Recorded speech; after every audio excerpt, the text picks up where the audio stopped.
My only wish is that the people in this country would appreciate this country.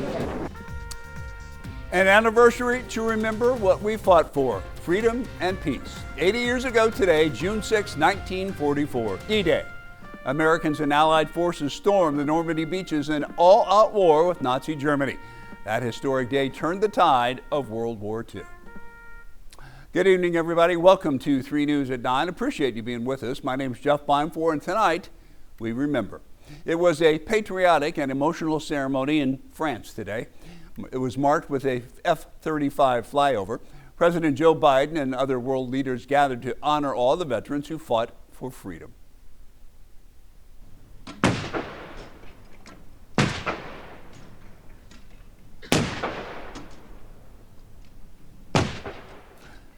Today is for vets like 102-year-old American Robert Pershitti, who, according to the Marine Corps, died last week while on his way to France.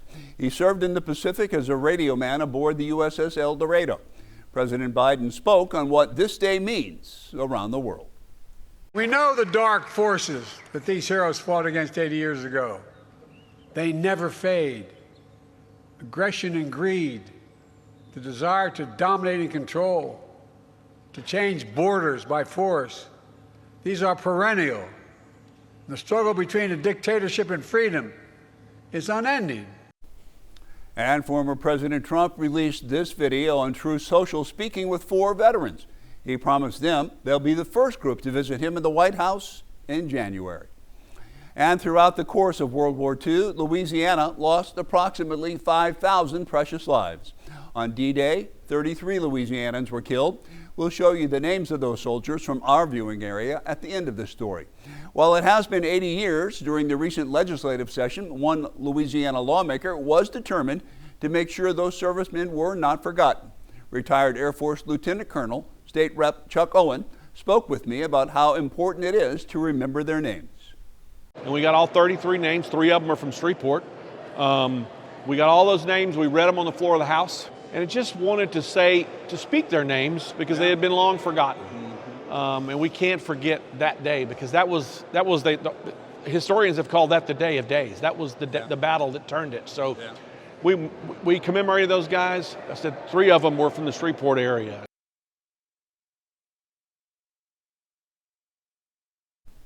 Owen said the entire legislature is proud of those soldiers, who they were on that day and always. They're forever young and always heroes to me. And here's a list of all the Louisiana heroes from our area, those who made the ultimate sacrifice on D-Day. From Shreveport, Technician 4th Class Luther Lockey, Machinist Glenn Soap, and Private 1st Class Bose Kelly. From Bossier City, Private Joe Peters, who was a medic. From Gibbsland, 1st Lieutenant James Holston. And from Ruston, 1st Lieutenant Howard Brewster. And from Sabine Parish, 2 Sergeants, Leonard Davis and John Emanis.